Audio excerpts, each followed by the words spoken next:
설법이 있겠습니다. 오늘 설법은 이산 한덕첨 교감님께서 해주시겠습니다. 오늘 원사님께서 정기훈련법 작업주사에 해당되는 주의에 대한 설명을 해주셨습니다. 불교의 18개 연계에서 설명을 아주 자세히 해주셔서 우리 삶이라고 하는 것이 늘 얼마나 주의심을 가지고 살아가느냐에 따라서 우리의 삶이 이루어지기 때문에 주의심을 챙기는 것은 특히 오늘날 같은 현대 문명 속에서는 굉장히 중요한 일이 아닐까 생각이 들어가고, 특히 우리가 사막 공부도 챙기는 주의심을 가지지 않고는 성장할 수 없기 때문에 삶들에 갖추는 데도 가장 중요한 덕목이 아닐까 생각되기도 합니다. 대종사님께서 대각을 하시고 파란고 일체생령을 진리적 종교의 신앙과 사실적 도덕의 훈련으로 광대무량한 낙원으로 인도하기 위해서 원불교를 개교한다고 하셨습니다. 이 사실적 도덕의 훈련이 우리가 사막이라 얘기를 하는데, 지난주에 사막 중에서 정신수양을 말씀드렸고 오늘은 사리연구로 함께 하고자 합니다. 저는 사리연구하면 떠오르는 첫 번째 단어가 이제 바보라는 단어가 떠오르더라고요. 사리연구는 바보로 살지 말라는 의미를 함축하고 있다고 생각을 했습니다. 세상에 사물에 어둡게 살아가는 사람을 우리가 어리석은 사람, 바보, 멍충이다 이렇게 표현들을 하는데요. 저는 이 바보라는 단어 속에 떠오르는 고인이 두 분이 한 분 고인이 김수환 추경님이 생각이 났고, 한 분은 생전에는 계시는 김도양 씨가 부르는 바보처럼 살았군요 그런 노래가 생각이 났습니다.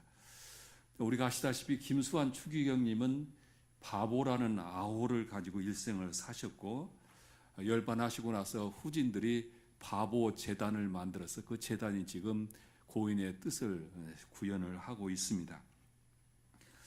이 김수환 추경님이 생전에 자기를 늘 바보라고 소개를 하고 자신은 허물 많은 죄인이라고 하시면서 하나님 앞에 나아가기가 두렵다는 말씀을 종종 하셨다고 들었습니다. 이 말씀은 겸양의 말씀이 아니라 하나님의 위대한 사랑과 진리를 아직 다 깨닫지 못하고 실천하지 못하고 있다는 그런 말씀의 뜻으로 하셨다고 합니다. 그래서 이 재단의 신부님이 얘기를 하기를, 거룩한 바보로 불렸던 김수환 추기경님은 세상 사람들이 말하는 그런 바보가 아니라 사람이 사람답게 살아가는 방식에서 인간이 추구해야 할 가장 최고의 삶, 이것이 김수환 추경님이 말씀하셨던 이 바보의 삶으로 생각이 된다 이렇게 이야기를 하는 인터뷰를 봤습니다.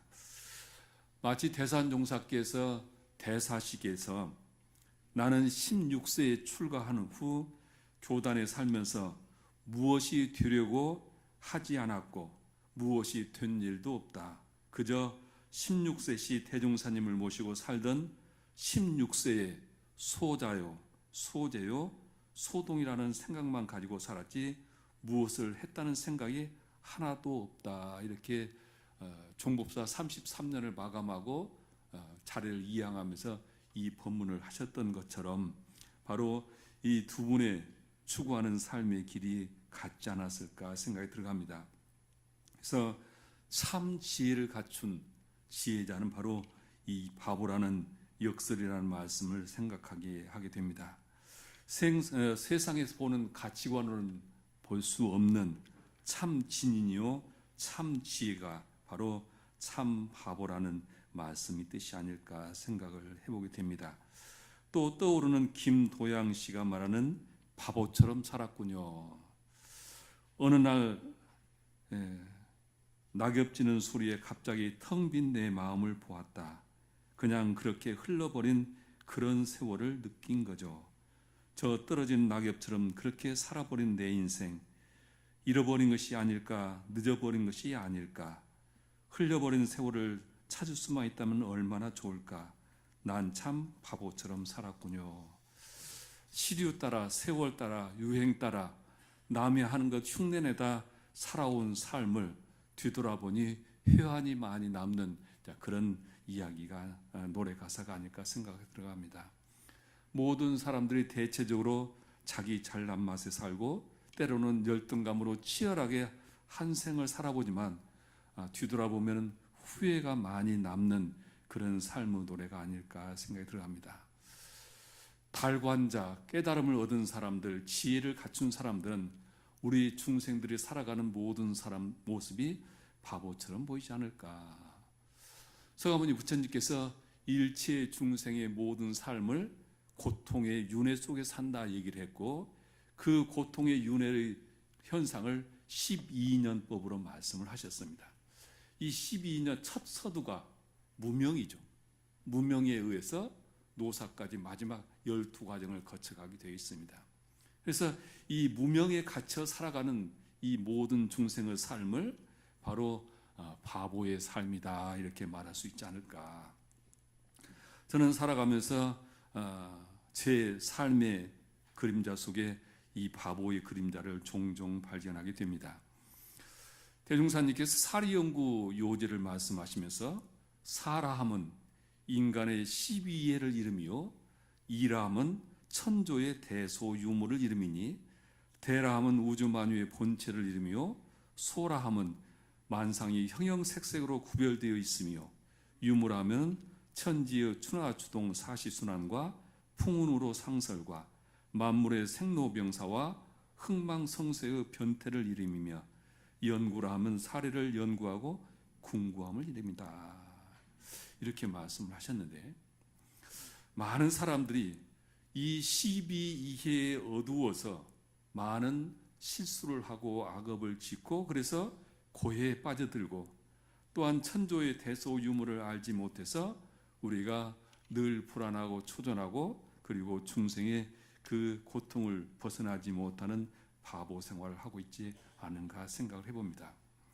왜 대종사님께서 사리연구법을 전 생명을 제도하는 사막 중 하나로 말씀하셨을까?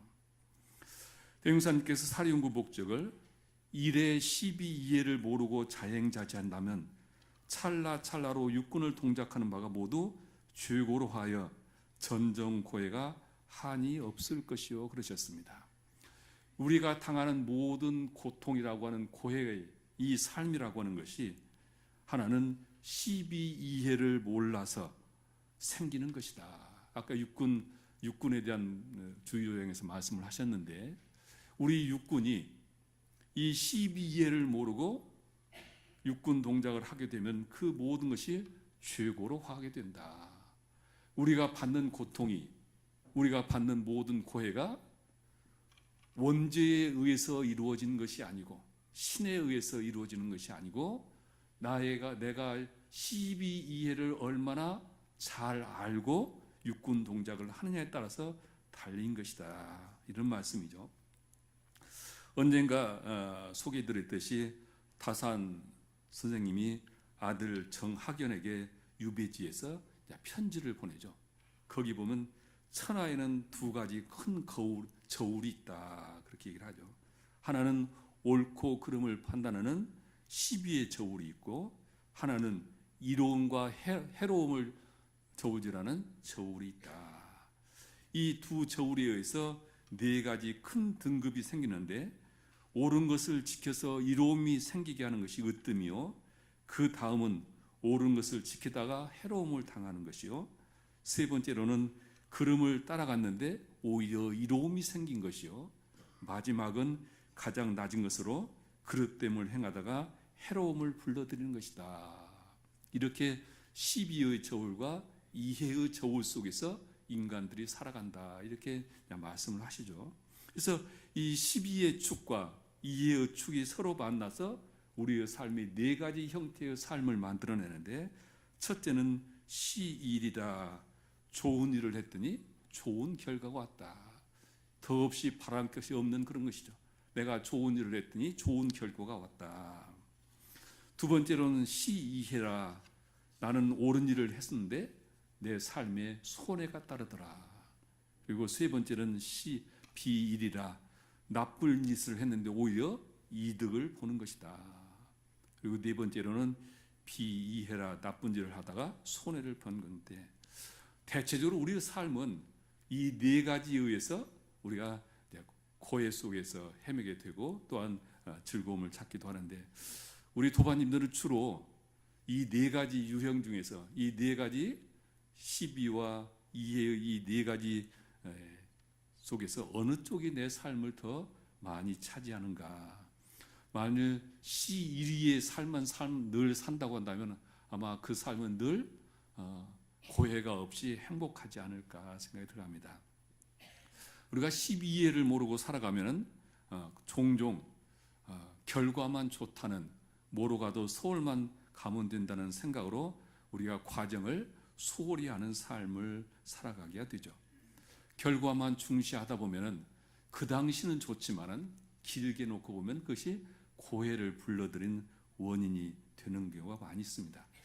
요즘 언론에 등장하는 많은 사례들이 보면은 바로 이런 것들이 12예를 모르고 그 순간순간의 결과만을 추구하는 요인이 아닐까 생각이 들어갑니다. 그래서 12예를 우리가 알지 못하면은 자행자지하게 된다. 그래서 우리가 자행자지하게 되면은 바른 판단을 못하고 바른 행을 하지 못해서 고해에 떨어진다. 그래서 대종사님께서 보신 우리 인류의 고는 바로 12이해를 모름에서 생기는 것이다. 가만히 돌아보면은 우리가 12이해를 잘못 판단해서 생기는 고가 수없이 많으실 겁니다. 그래서 대종사님께서는 우리의 고해를 저 조상이 맡아서 주는 것이고 신이 주는 것이 아니라 내가 12이해에 어두워서 생기는 것이다. 그래서 이 고해를 벗어나는 길은 12이해의 바른 판단력을 가져야 한다, 이런 말씀이죠. 두 번째로는 대소유무의 이치를 모르면서 몰라서 우연히 고락의 원인을 모르는 것이다, 이런 말씀이죠. 과거는 대소유무의 이치를 모르고 우리 모든 삶의 행불행을 신이 결정짓는다고 생각했습니다. 조상이 다 결정짓는다고 생각을 하고 신에게 의지하고 조상에게 의지하면서 살아왔습니다. 뭐 개기월식이라고 하든지 어떤 추나추동의 변화라든지 생로병사라고 하든지 우리의 죄복이라는 모든 것들이 다 신이 결정짓는다고 생각하고 우리의 모든 죄복을 행불행을 신에게 의존하면서 살았던 것이 과거의 모습이죠. 자연재해가 일어나면 그것이 모두 신의 노여움이라고 생각했고, 가뭄이 들면 그것도 신의 노여움이다 해서 우리가 기우제를 지내고 그랬던 것이죠. 그래서 우리가 살아가면서 내 모든 고통은 바로 조상 탓이고 누구의 탓이라고 우리는 생각하면서 그 탓을 편하기 위해서 점쟁이를 찾고 신에게 빌면서 살아왔습니다마는, 대종사님께서는 우리에게 우연히 돌아오는 모든 고락은 천조의 대소유무 이치를 알지 못해서 생긴 것이다, 이렇게 말씀을 하신 것이죠. 인류의 모든 재앙 그리고 자연재해의 모든 것들이 천조의 대소유무 이치를 모르기 때문인 거다, 이런 말씀이죠. 불교는 깨달음의 종교다, 그렇게 얘기를 합니다. 그래서 불교는 깨달음을 통해서 우리의 자성짜리를 깨치는 것을 최고의 가치로 생각을 하게 됩니다. 그런데 대종사님께서는 이 우리의 성품짜리를 깨치는 것만이 아니라 12이해와 천조의 대소유무이치까지를 깨달아야 한다. 그래서 사리연구법을 말씀을 하셨죠. 우리가 대소유무이치를 알지 못하면 고락의 원인을 알지 못하는 것이다. 과거의 인지가 우리가 열리지 않았을 때는 모든 것을 신의 뜻으로 여기고 살아왔습니다. 저는 우리가 과학 문명이 발달하면서 우리에게 천조유무이치를 갖다가 우리의 삶의 형상으로 위에 보여주는 것들이 과학자들이고 발명가들이라 생각이 들어갑니다. 과거 도인들이 부렸던 모든 신통력이 이제 과학에 의해서 다 지금 구현이 되고 있습니다.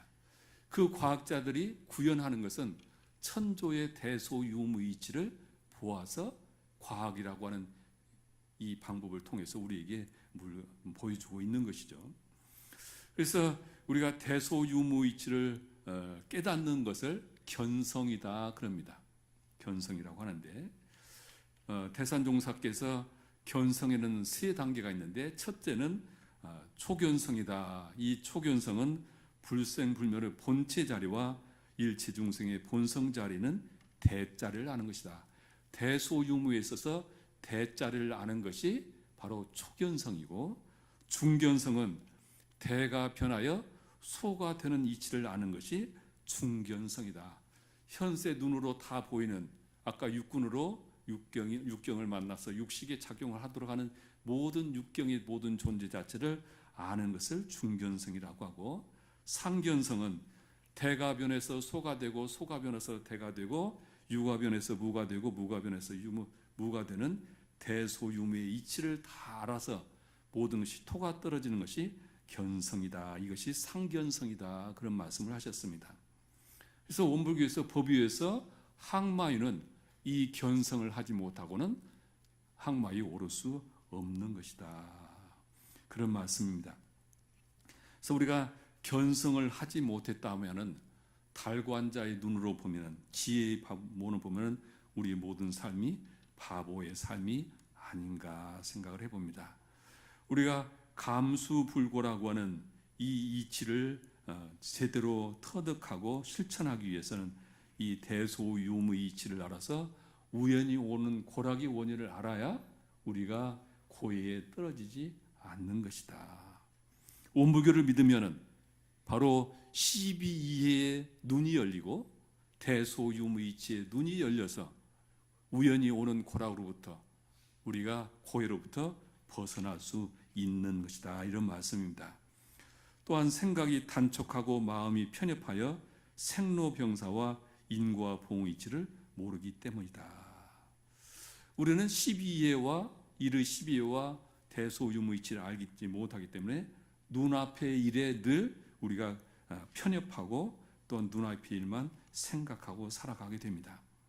그래서 당장 눈에 보이는 것만 보지 길게 보지 못하는 우를 범하게 되는데, 우리 이제 복례정사의 대종사님 법문 보면 그런 말씀이 있죠. 어느 장마에 이 비가 많이 와가지고 이 복례정사 토당 앞에 이제 웅덩이가 생겼고, 그 웅덩이에 개구리가 모여들어서 알을 낳고 올챙이들이 많이 부활했다. 이제 비가 개이고 물이 이제 해가 뜨니까 물이 점점 줄어들게 되잖아요.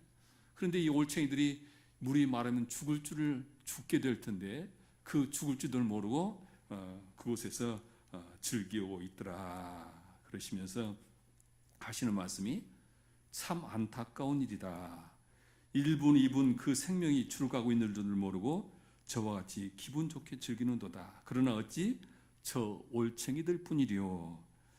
사람도 그러하나니 수입 없이 지출만 하는 사람과 현재의 강을 남용만 하는 사람들의 장래를 지혜 있는 사람이 볼 때는 마르는 물 속에 저 올챙이와 조금도 다름이 없이 보이는 아니라. 이렇게 법문을 하셨듯이 우리가 12이해와 대소유무 이치를 모르면 생각이 짧고 행동이 단촉해서 늘 길게 보면은 현재는 내가 좋다고 하지만은 뒤에 돌아보면 다 그것이 나에게 우환으로 돌아오는 것이다. 우리가 살아가면서 많은 사람과 대화를 하다 보면은 참 대화가 어렵다는 생각을 많이 합니다. 대화라고 하는 것은 서로 상대편의 이야기를 듣고 내 생각을 서로 교정하면서 좀 더 바른 의견을 생각을 도출하는 것이 우리가 대화의 목적이죠. 그런데 자기 이야기만 주장을 하고 절대 남의 이야기를 수용을 하지 않는 경우를 종종 보죠. 내 의견만 고집하다 보면 나중에 길게 놓고 보면 상대편의 말이 옳을 때가 많이 있습니다. 그래서 우리는 살아가면서 늘 단촉한 생각을 하고 단촉한 행동을 하죠. 뿐만 아니라 우리가 생각이 단초하고 편협해서 생로병사의 이치를 알지 못하죠. 서가모니 부처님께서 사고팔고를 얘기를 하셨죠. 이 사고팔고의 모든 과정을 우리가 원인을 알지 못하고 살아가는 것이 이제 고의일 것이고, 또한 인과 보응 이치를 모르고 살아가니 늘 원망 생활을 벗어날 수가 없는 것이다. 그래서 우리가 생로병사와 인과 보응의 이치를 제대로 깨치기 위해서는 십이이해와 대소유무이치에 눈이 열려야 우리가 길게 인생을 보고 판단해서 고해에 빠지지 않는 것이다. 그 다음에 사실과 허위를 분간하여 항상 허망하고 요행한 데에 떨어지지 않는다. 우리가 살아가면서 어떤 것이 사실이고 어떤 것이 거짓인지를 잘 구분하지 못할 때가 있습니다. 그래서 당하는 고통들이 많은데요. 얼마 전에 신문에 보니까 팔공산의 유명한 사찰의 스님이 천도제를 사칭을 해서 구속된 기사를 보았습니다. 이 스님은 사람들에게 천도제만 지나면은 모든 애군이 다 낫는다고 천도제로 장사를 해서 많은 돈을 갈취를 했다고 합니다. 어느 마트에서 아이가 당뇨병에 고생하는 걸 보고 천도제만 지내면은 다 낫는다고 무려 수십 차례를 24차례를 그 사람한테 얘기를 해서 수천만의 도로를 갈취했고, 또한 다른 10사람에게도 천도제만 지내면 모든 애군이 다 물러난다고 천도제를 권해서 무려 4억 원의 갈취를 했다가 구속된 그런 내용인데요. 이게 나에게 안 일어날 것 같죠? 우리가 보이스피싱 당하신 분들도 있죠. 우리 주위에 보면은 이 사실과 허위를 분간하지 못하면서 순간에 현혹되어 가지고 얼마나 많은 고통을 받는 일들이 많이 있습니까? 우리가 살아가면서 보면은 사실과 허위를 분간하지 못해서 내가 고해가 빠진 것이지, 조상이 나한테 벌 주는 것 아니고 하나님께서 나에게 벌 줘서 고해가 오는 것은 아닙니다. 왜 내가 허위와 그걸 분간해서 못해서 당하는 죄복을 왜 조상 탓을 합니까? 아마 살아가면서 우리가 이 현대를 살아가면서 이 사리를 분간하지 못하고 허위를 분간하지 못해서 생기는 일이 얼마나 많은가. 그래서 돌아보면은 우리가 당하는 많은 고통들이 우리가 십이이해와 천조의 대소유무이치를 몰라서 생기는 일이 부지기수다. 그래서 내가 당하는 고통이 다른 조상 탓이 아니라 나에게 있다는 것을 우리가 깨닫게 된다면 우리가 정말 열심히 정진하지 않을 수 없다. 어느 귀족의 집에 하인이 있었는데 너무 미련해서 어느 날 주인이 그 하인을 쫓아내면서 막대기를 하나 주고 쫓아냈다고 그러죠. 네가 세상에 나가서 살면서 너보다 더 멍청한 사람이 있으면 그 막대기를 그 사람한테 전해주라, 그렇게 쫓아냈다고 하죠. 이 하인이 세상을 아무리 돌아다니면서 살아봐도 자기보다 멍청한 사람은 하나도 없었다. 그래서 평생을 그 주인한테 받은 막대기를 들고 살았는데 어느 날 들리는 소문에 그 주인이 이제 돌아가실 때가 돼서 사경을 헤매고 있다. 그러니까 이제 옛날 같이 살았던 정의를 생각하고 병문안을 갔다. 병문안을 갔더니 이 주인이 내가 이제 곧 떠나야 할 것 같다, 그렇게 얘기를 하죠. 그러니까 이 하인이 어디로 떠나십니까? 그랬더니까 내가 이 세상에는 저 세상으로 가게 될 것 같다. 그것이 얼마나 멉니까? 그것이 어떤 것입니까? 그러니까 이 바보야, 너는 그것도 모르냐? 그러면서 떠나게 되면은 다 가는 곳이다. 이 머슴이 그 말을 듣고 그러면 가시기 위해서 그곳을 가기 위해서 무엇을 준비하셨습니까? 그렇게 묻어요. 나는 아무것도 준비한 것이 없다. 그러면은 아무것도 준비한 것이 없이 그냥 막연히 가신다면은 그건 주인님도 바보가 아닙니까?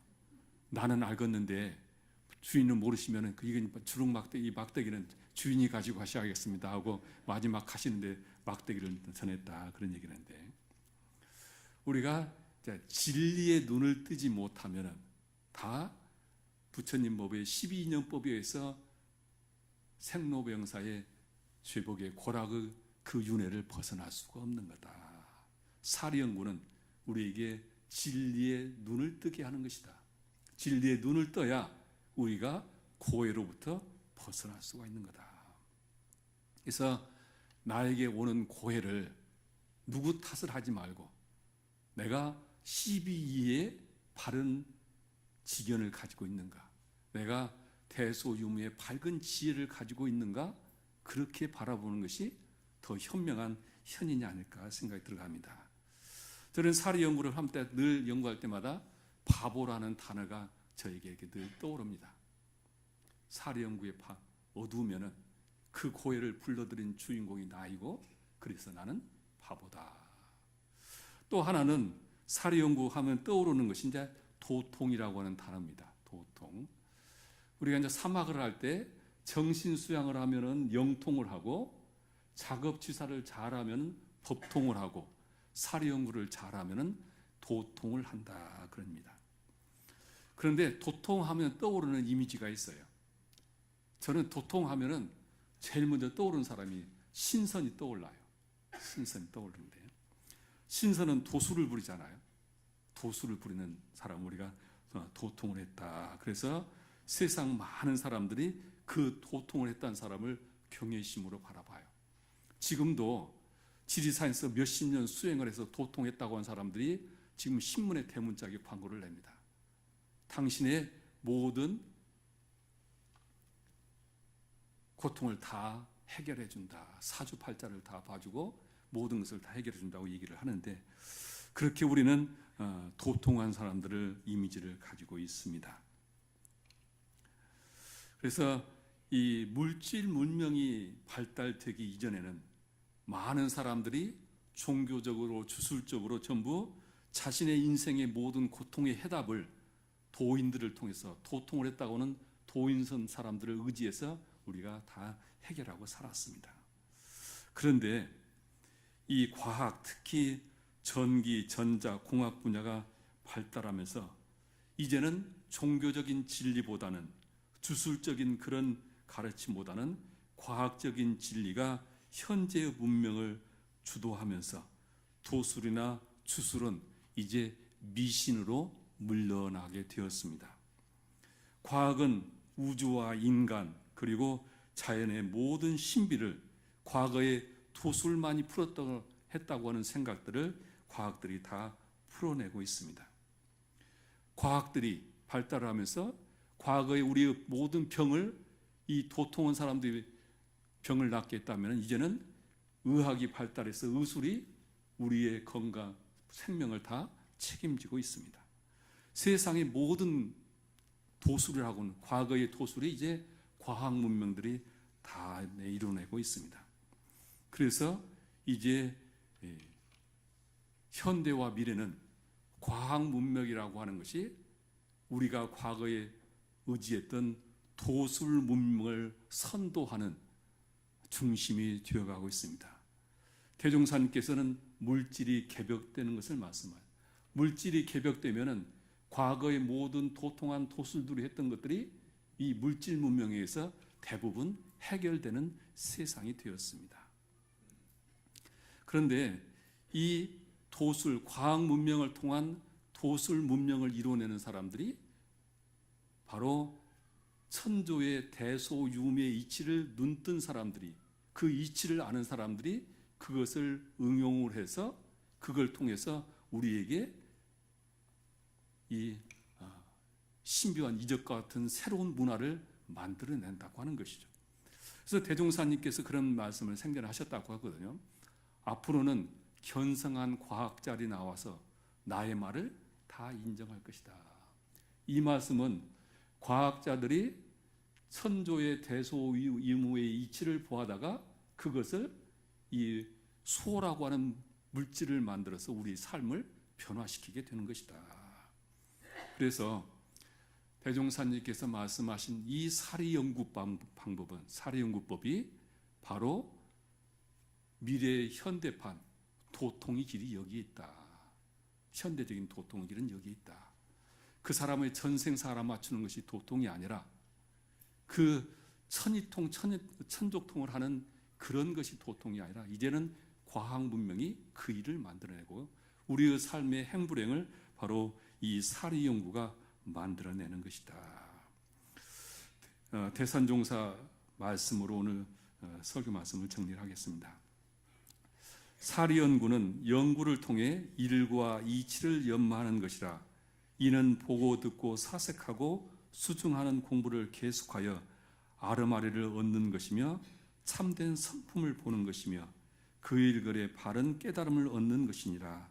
그러므로 사리연구를 오래오래 계속하면 대소유무와 12위의 이치를 모두 아는 연구력을 얻을 것이며 구경에는 만지를 갖추게 되고 도통을 하게 될 것이니라. 그래서 우리가 원하는 도통이라고 하는 것, 우리가 벗어나는 이 모든 고통의 고해를 벗어나는 길도 우리가 12이해의 밝은 지혜를 얻고 대소유무의 밝은 지혜를 얻게 되면 그곳에서 길이 있다는 말씀이고, 왜 우리가 사리연구 공부를 해야 하는가? 왜 우리가 법문을 공부하고 늘 법문을 통해서 내 삶을 지혜를 닦아 나가야 하는가가 바로 여기 있다는 뜻이기도 합니다. 합장하시겠습니다. 법신불 사언이시여, 세상의 일은 12이해로 운전해 가고 있사옵나이다. 하온데 저희들은 12이해를 알지 못하기에 12이해에 어두워서 고해 속에서 헤매게 되고, 세상의 우주 모든 천체는 대소유무로 이치에 따라 움직이게 돼 있으나 그것을 알지 못하기에 늘 저희들은 경외심으로 또한 불안함으로 세상을 살아가고 있습니다. 하오나 대종사님께서는 우리의 고해를 해결한 그 길이 바로 12이해의 길에 눈을 뜨는 것이고, 천조의 대소유무에 눈을 뜨는 곳에 고해를 벗어날 수 있는 길이 있다고 하셨습니다. 하옵기에 저희들은 대종사님께서 깨달음을 통해서 저에게 주셨던 이 가르침에 따라서 사리연구를 통해 늘 12이해의 밝은 지혜를 얻고자 하며 천조의 대소유무이치 바른 눈이 열려서 저희들의 삶이 고해로부터 벗어나 늘 은혜로운 삶이 되고 늘 진급한 삶이 되기를 바라나오니 늘 배움의 눈을 열게 하시고 늘 배움에 게으르지 않는 삶이 되게 하여 주시옵소서. 저희들 마음 모아 일심으로 비옵나이다.